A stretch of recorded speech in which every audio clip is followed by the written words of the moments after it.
2027 చివరి తొలి దశ కమిషనింగ్ లక్ష్యంగా రెన్యూబుల్ ఎనర్జీ ఆధారిత క్లీన్ ఎనర్జీ కేంద్రంగా ఈ ప్రాజెక్టు రూపుదిద్దుకోబోతుంది.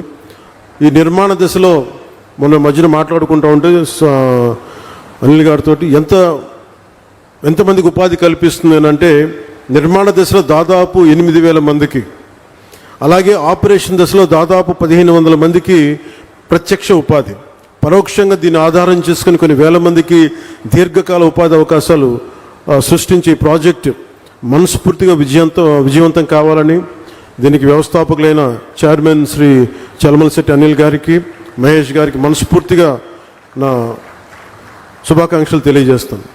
గౌరవ ప్రధానమంత్రి శ్రీ నరేంద్ర మోదీ గారి సారథ్యంలోని కేంద్ర ప్రభుత్వ సహకారంతో గౌరవ ముఖ్యమంత్రి శ్రీ చంద్రబాబు నాయుడు గారి నాయకత్వంలోని కూటమి ప్రభుత్వం పర్యావరణాన్ని పరిరక్షించుకుంటూ అభివృద్ధిలో రాష్ట్రాన్ని అగ్రగామిగా నిలిపే దిశగా అడుగులు వేస్తోంది.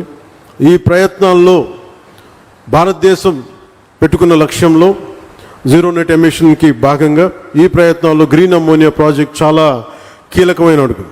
రెన్యూబుల్ ఎనర్జీ రంగాన్ని ప్రోత్సహిస్తూ ఈ రంగంలో ఆంధ్రప్రదేశ్నే దేశంలో మొదటి స్థానంలో నిలపాలన్నదే ఈ నారా చంద్రబాబు నాయుడు గారి నాయకత్వంలోని కూటమి ప్రభుత్వం లక్ష్యం.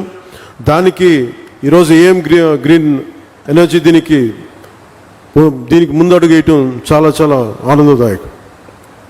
Andhra Pradesh integrated clean energy policy 2024 కింద ఆ దిశగా ప్రభుత్వం వేసిన బలమైన అడుగు Andhra Pradesh integrated clean energy policy 2024. దీనిని ఈ పాలసీ రాష్ట్రాన్ని భవిష్యత్ రెన్యూబుల్ ఎనర్జీ సామర్థ్య కేంద్రంగా, రెన్యూబుల్ ఎనర్జీ వనరుల ఉత్పత్తి హబ్గా షేప్ తీసుకోబోతా ఉంది. గ్రీన్ హైడ్రోజన్, గ్రీన్ అమ్మోనియా వంటి క్లీన్ ఎనర్జీ ఉత్పత్తికి అనుకూలమైన వాతావరణాన్ని కల్పించగలిగితే మనకి పెట్టి ఇన్వెస్టర్స్లో చాలా విశ్వాసం పెరుగుతుంది. క్లీన్ ఎనర్జీ పాలసీ ద్వారా ఇప్పటికే ఎన్డీఏ కూటమి ప్రభుత్వం విధానపరమైన స్పష్టత ఇచ్చింది.